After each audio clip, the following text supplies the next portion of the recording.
back with another video. And in today's video, we're gonna be talking about how I decided to start All Slow Country Rentals LLC. Kind of give you the background of how it first started, how I formed it, and kind of why I decided to form it at all. And today we're gonna be going to one of my local parks in downtown Charleston. Kind of give you some background of why and how this business all first started. I wrote down some notes and ideas that I'm gonna be talking about today.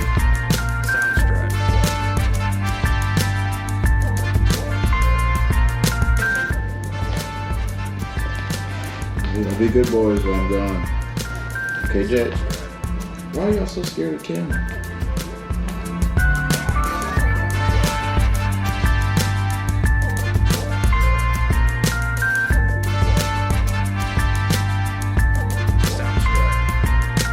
Alright, YouTube just made it to Hampton Park.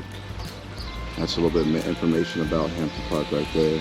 When I was younger, I always wanted to be an entrepreneur. I always knew I didn't really want to work for somebody and that I wanted to kind of make my own brand and kind of have my own free time and make my own money, check in when I want to in the job, see my parents working hard, working 9 to 5s and not always getting the right benefits and the recognition that they deserve, are putting in their time and effort into these jobs. I took a class when I was 11 years old. Now I insert a picture right here about how what entrepreneurship is, how I just kind of wanted to be an entrepreneur. YouTube is amazing. You can really get a degree off of YouTube. And just looking at podcasts, got really deep into podcasts around 2020 in the pandemic because you couldn't really go out. I never really liked watching regular TV, so I would just always be on YouTube and make passive income. And I came across rental arbitrage.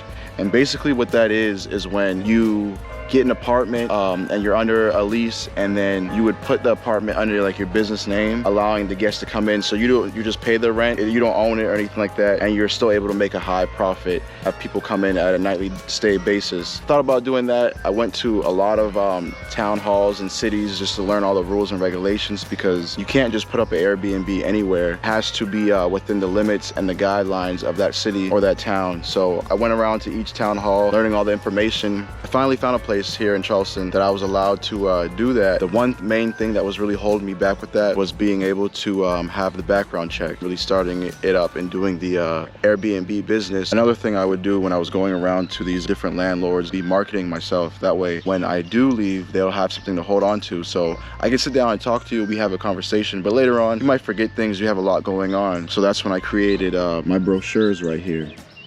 And then that's the QR code you can scan to pull up to my Instagram. And then it says my business name, service we provide, benefits of having me be a tenant in your property. And then I have the overview of the company, what the company is mainly about, future of the business and what it's gonna be and what I would like to obtain owning this business, and then who I am as a person. And I would leave this with them, that way they can have this to hold on to, and they would be like, wow, like this kid's pretty serious. It's not just somebody who's just walking up to them and wanting to rent out their property, because that's pretty serious. People pay a lot of money to have these properties owned and to be maintained, and they wanna know that it would be beneficial to have me as their tenant. I would want to give them the satisfaction that no parties would be thrown, cleaning service come through and clean the building, and that it would be in pristine condition each time everybody left, and that there would be no complaints about having me as a tenant. I would also want to obtain multiple units within the same building, because that way we can grow together. I'll help you help me, I'm gonna help you make money. That's basically how business works. It's both an exchange of goods. Apartment complex say yes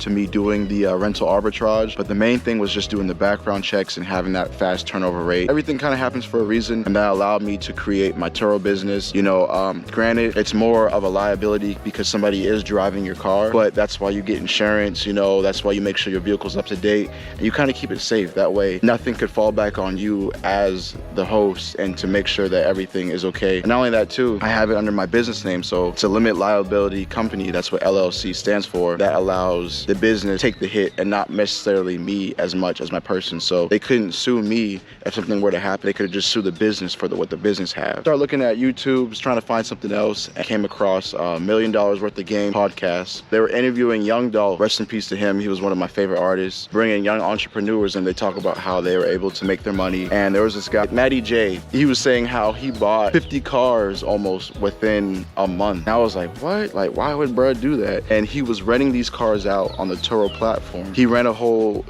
play by how he was able to do this, but his main thing was that he was able to document all the information that he was doing, allowing others to do this as well. So I decided to do the same thing. The Airbnb rental arbitrage didn't work out, so I decided to look into doing Turo and becoming a Turo host. So that's when I researched my market of where Charleston and what's in high demand.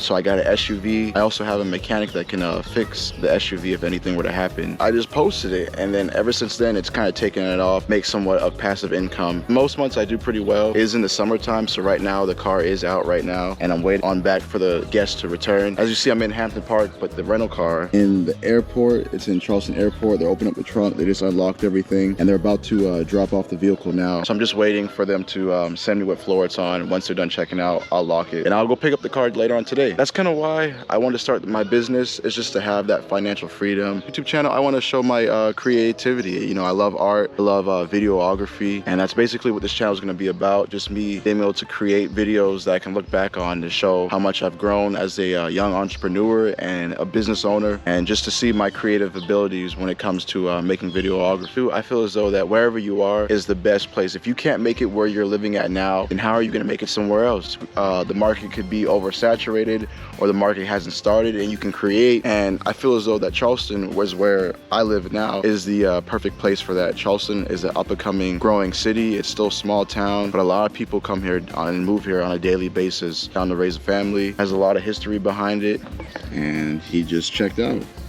As I'm sitting here in the park too, Charleston is an up-and-coming city, and we were voted #1 city in America to visit because of all the scenery, the history, and beaches too. We have like 4 different beaches that are here in Charleston, and just a scenic view of Hampton Park, which is what I am in right now. I'm gonna get on the drone, kind of show you around and show you what the park looks like. It is a beautiful park. This drone is kind of loud, so I'm not gonna fly it too close to people.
Charleston is a growing city. That's why I bought my condo. It's gonna be my first rental property that I can actually do Airbnb. I don't have to ask the homeowners. I don't have to do anything because I own it. You know, it's gonna be my first real investment property, and that's kind of the goal of my business. I want to create a business that's gonna be around for a long time and not just be around for a couple of months, or create something that people are just gonna like it for a certain amount of time, something that people actually need, you know, especially with the rental car business. That's something that people actually need whenever they come into town. You can use my rental property and my rental cars, and it's like a one-stop shop. YouTube! Just got to the rental car. It's at the airport. Everything's looking all good with it. Just checked it out. If you liked today's video, please like, comment, and subscribe. I'm really trying to grow this channel some more. And if you learned anything, drop down in the comments what you learned. And keep rolling these videos out. Thanks for watching. Peace.